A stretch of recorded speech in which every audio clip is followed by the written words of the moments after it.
I'm John Law, this is Chasing Cars, and this is the Toyota HiLux. Now, we've already spent a bit of time in the SR5 variant of this 2021 update, but today we're jumping in this SR 4x2, which is the mid-spec variant in the range and accounts for a vast amount of fleet sales here in Australia. Now, fleet sales are usually dictated by dependability, affordability, ruggedness, and resale value, which is what this HiLux kills it at. But we've got to see what the HiLux is for a squishy person behind the wheel like me. So that's what we're going to do in today's video.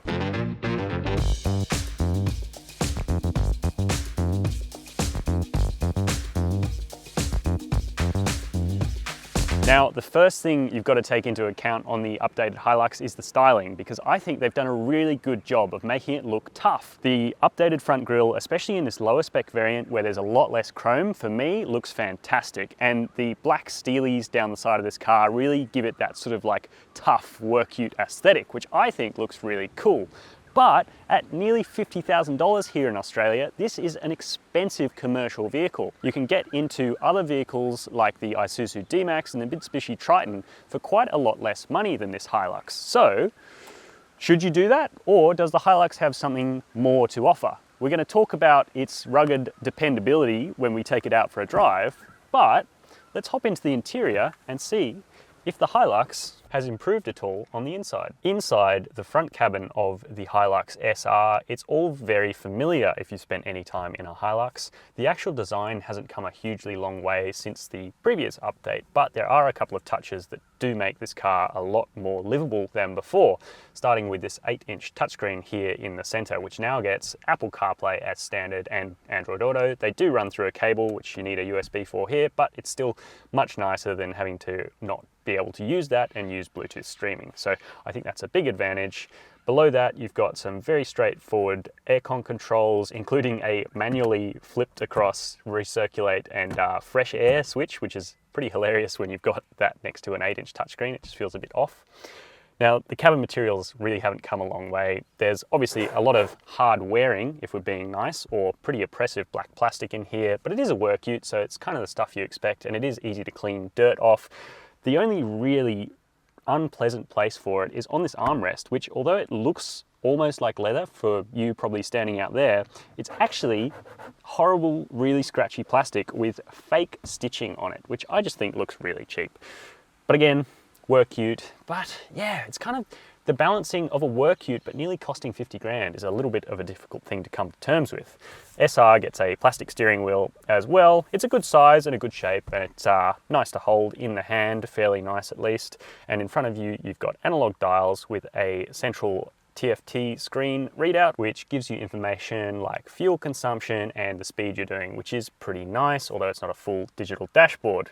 Practicality is pretty strong. You've got plenty of space to put your dare iced coffees on the work site. You've got 2 cup holders there and a cup holder down here. And underneath that horrible armrest, you've got a quite deep central bin, and you've got dual glove compartments here to keep all your paperwork in, so it doesn't have to go up on top of the dashboard, which is nice. Comfort-wise, the seats are actually not too bad. They're upholstered in this very strange cloth material here, but really they're not uncomfortable to sit on for long periods of time, so that's a plus for the HiLux. And yeah, overall, it certainly doesn't feel like a $50,000 car inside here, but of course it is a work ute, so it is designed to be tough and dependable rather than comfortable and luxurious.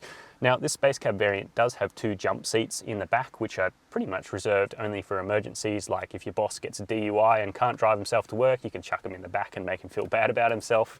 So I'll lay some B-roll of me getting into the back seats in a second, but let's head round to the tray of the HiLux and check out what it's like. So around the rear of the Toyota HiLux, and the styling updates aren't as obvious as from the front. There's a new set of tail lights, and it's still very much a Toyota HiLux. You've obviously got this big Toyota badging here. Make sure that no one forgets about that. Now we drop the tray. Oh, sounds cheap, doesn't it? And it feels a little bit cheap back here. There's no spray and bed liner in this. That's an option that you'll have to tick with the dealer. The dimensions of the tray will be popped up on the screen right now, but all you need to know is that you still can't fit a pallet between the rear arches of this tray bed. For that, you need a bigger ute, or in this class, a Volkswagen Amarok. Now, the payload of the HiLux is 1130 kilograms in this Space Cab 4x2 variant, which is pretty good, but it's still not class leading. So let's pop that heavy, manly tray bed closed and take this ute out for a spin on the road. So, what is the 2021 Toyota HiLux SR 4x2 like to drive on the road? Well, the answer is a lot better than it was before, but still a little bit off being class leading, at least in terms of on-road dynamics. Now, we didn't get to test this car off-road, but that's pretty fair because it is a 4x2 variant. We did take it on a couple of dirt tracks, but nothing that you would consider to be particularly testing. But it wouldn't have made it up anyway because it's only got rear-wheel drive. Now, let's talk about the engine first, because under the bonnet is a venerable 2.8 litre turbo diesel 4-cylinder motor, and it feels a lot better than it did before. So it's got 20 extra kilowatts and 50 extra newton meters, which is a hell of a lot of extra grunt for a vehicle like this. But it's also got a reprogrammed 6-speed torque converter automatic gearbox, which I think is really what makes the big difference, because unlike before where the HiLux used to use a lot of revs, which was strange because it's a diesel engine, this car now sits around the mid-range and the low range to give that extra punch that the diesel offers. You do have a sport mode, eco mode and power mode, but they're not really worth pressing. You can just cruise around in the HiLux as per normal and it's all good. It is a pretty noisy motor. It's definitely a more commercial engine than a passenger car engine, but it's not the least refined engine in the world, and it has certainly come a long way since the days of old. You do have pretty decent fuel economy as well. So we returned 8.4 litres per 100 kilometres over our week of testing, which included a fair bit of urban driving and a little bit of sort of country driving as well, a good mix of both to give a decent impression. So I think it wouldn't waver much from that. It seems fairly efficient.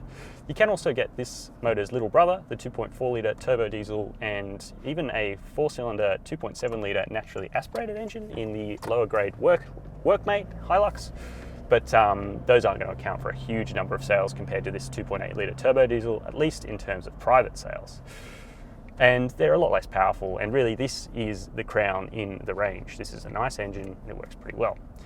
Now, this vehicle here we've got is a 4x2, so it's only got rear-wheel drive. It doesn't have the locking rear differential that 4-wheel drive gets either, so it means it's really not very good for off-roading. Even sort of some steep, slippery worksite access roads, you might find yourself getting a little bit trapped with the open differential in this vehicle. So that's definitely something to take into consideration if that's what your HiLux work case entails. But yeah, apart from that, it drives fairly nicely. Now, the steering on the HiLux is still a bugbear, but again, this has all got to be mediated by the fact that this is somewhat of a commercial vehicle. So it's pretty heavy, and the rack itself is pretty slow. You need a lot of turns to do a U-turn, and the turning radius isn't particularly good. So there are other better utes with a lighter steering feel, that's for sure, out there on the market. But again, it does add a little bit of confidence, though it's not as steadfast as something like a Volkswagen Amarok out on a country road. That vehicle really does feel quite well planted, whereas the HiLux tends to feel a little bit skittish on a fast country back road. But again, it's not about being athletic so much. It's more a safety and a feel thing. Now, Toyota has updated the suspension for the 2021 HiLux to make it more comfortable around town, and both laden and unladen. And it seems to be a little bit more comfortable with nothing in the tray, but it's not like a gigantic leap forward. It's not like I could say, wow, this is something that could replace a family SUV. It's still got that sort of dual stage bump transmission where the rear is much firmer than the front when you hitting bumps, especially in this high rider model. But that's to be expected. I mean, you're buying a ute, you know what you're getting yourself into there. Where it does improve a lot is when you have a small load on the rear tray, where 50 to 100 kilos can make a pretty significant difference to how this car feels on the road. Certainly it makes damping feel a lot more soft and a lot more controlled, with just a little bit to suppress the rear end's movement. So if you're going to be driving around most of the time, you're going to be having tools or stuff in the back anyway, so you're probably not going to be such a big issue in the HiLux's real use case, because it's rare that you'll drive this around totally unladen. And then we come to the safety features for the HiLux, because now basically across the range you get a pretty decent list of features, at least for a ute. So you've got AEB, forward AEB with pedestrian detection, no cyclist detection, junction or reverse AEB functionality, unfortunately, but I'm sure that will come in time with a new platform for the HiLux. You do get some niceties like lane departure warning and adaptive cruise control to make driving this thing long distances just that little bit less thought engaging. So it's a fairly relaxing car to drive on the freeway. NVH is pretty loud, but not as bad as it used to be. So the HiLux then is incrementally better than it was before without totally changing the game in the Ute space, at least in my book. But you can let me know what you think of the new vehicle in the comment section down below. So what do we think of the 2021 Toyota HiLux SR? Well, this 4x2 variant obviously isn't going to be the #1 consideration for private buyers. And for me, if I was spending my own money, I'd go straight to the Ford dealership and probably get a Ford Ranger, to be honest. But I do understand the appeal of this HiLux. It's rugged, it's dependable, and it's gonna hold its value better than pretty much any other car on the market. It's really impressive how these things hold their value in their secondhand market. So it does make sense. And you can let me know down below if you like the Toyota HiLux and if you think the updates have made it better, because I certainly think that this is a lot better to drive than the previous iteration. The extra power and the better tuned torque converter make a huge difference. But let me know what you think in the comments section down below. While you're down there, we'd also love it if you could hit subscribe, hit that bell, and as always, thank you for watching Chasing Cars.